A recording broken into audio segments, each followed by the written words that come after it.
अगर सुविधाएं नहीं दी गई तो उद्यमी और कर्मचारी विधानसभा चुनाव का बहिष्कार करेंगे। लगभग 2 दशकों से मिरज एमआईडीसी क्षेत्र में बुनियादी सुविधाओं की लगातार मांग के बावजूद यहां के उद्यमियों को प्रशासन की लापरवाही के कारण अंतहीन कठिनाइयों का सामना करना पड़ रहा है। उद्यमियों और श्रमिकों ने आगामी विधानसभा चुनाव का बहिष्कार करने का फैसला किया है। यदि विधानसभा चुनाव से पहले सुविधाएं प्रदान नहीं की जाती हैं तो विधानसभा चुनाव का बहिष्कार किया जाएगा। Sangli Miraj MIDC manufacturers association के अध्यक्ष विनोद पाटिल एसोसिएशन हॉल में एक संवाददाता सम्मेलन को संबोधित कर रहे थे। उन्होंने कहा कि मिरज एमआईडीसी के उद्यमी पिछले 2 दशकों से नगर निगम के साथ सड़क, स्ट्रीट लाइट, कचरा संग्रह आदि जैसी सुविधाएं प्रदान करने के लिए लगातार प्रयास कर रहे हैं, लेकिन सरकार पैसे नहीं दे रही है। वर्ष 2016 में इस क्षेत्र में उद्यमियों ने अपने खर्च पर एमआईडीसी से सड़कों और स्ट्रीट लाइटों की सुविधा ली है। इसके लिए 5 करोड़ रुपए की राशि खर्च की गई है और एमआईडीसी उद्यमियों से इसकी वसूली कर रहा है। एमआईडीसी के सेवा शुल्क और नगर निगम के संपत्ति कर का दोहरा बोझ उद्यमियों पर पड़ रहा है। सचिव मनोज पाटिल ने कहा, मिरज एमआईडीसी में सभी स्ट्रीट लाइटें पिछले 2 वर्षों से बंद हैं। इससे चोरों की संख्या में वृद्धि हुई है और महिला श्रमिकों की सुरक्षा एक गंभीर मुद्दा बन गया है। कारोबारियों को भी आर्थिक नुकसान उठाना पड़ रहा है। सरकार को इसकी कोई चिंता नहीं है। जिला उद्योग मित्र समिति की बैठक में इस मुद्दे पर विचार भी नहीं किया जाता है। निदेशक संजय आरानके ने कहा कि इस क्षेत्र के उद्यमी 400 करोड़ रुपए के जीएसटी, 2 करोड़ रुपए के संपत्ति कर और 1 करोड़ रुपए के सेवा कर के माध्यम से सरकार को लगभग 500 करोड़ रुपए का वार्षिक राजस्व अर्जित कर रहे हैं, लेकिन मजदूरों को रोजगार नहीं मिल रहा है।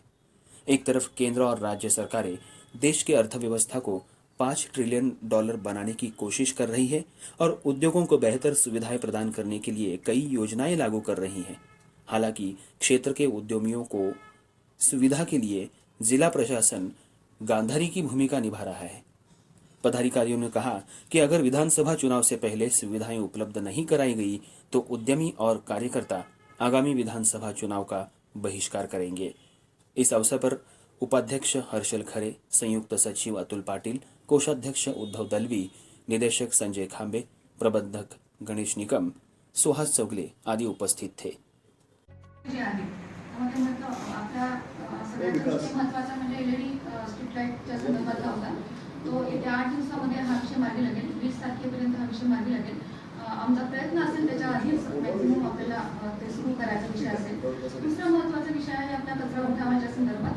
तर आपली एकच गंडागडी आणि ती पण इतर ठिकाणची आहे तीच येते, त्याच्यामुळे थोडंसं ती वेळेवर येत नाही, कधी येते कधी नाही।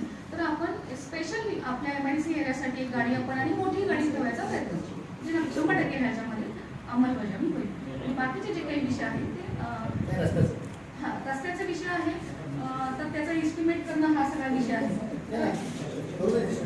सध्या तर 1 किलोमीटर सुरू करा, पॉवर पेट्रोल त्याचा पण त्यांनी एस्टिमेट केला असेल तर तुम्ही असं म्हणा ना, एस्टिमेट त्याचा तातडीने करून जो काही 1 किलोमीटर लवकरात लवकर करायचा प्रयत्न केला। परत तुम्ही मला आवडला घेऊनच जाता आणि मागचे जे काही आणखी दुसरे विषय असतील ते मान्य आयुक्त साहेबांना हे सांगून तसे लवकरात लवकर मार्गी लागतील याच्यासाठी आपण प्रयत्न करू। विषय झाल्यानंतर आम्ही मीटिंगला म्हणून सांगतो 3 विषय झाल्यानंतर तुमचे 2 मेजर जे विषय आहेत ते पहिल्यांदा मार्गी लागले जातील। कचरा उठावचा विषय आहे, लाईटचा विषय आहे, तर तो विषय मार्गी लागल्यानंतर आपली मीटिंग पण आपण सांगितल्याप्रमाणे म्हणजे कलेक्टर साहेब पण आपल्याला पाहिजे आहे किंवा आयुक्त साहेब पाहिजे आहे, तर त्यांच्यासोबत ही मीटिंग करू। तुम्ही एस्टिमेट किती तारखेपर्यंत देणार आहात?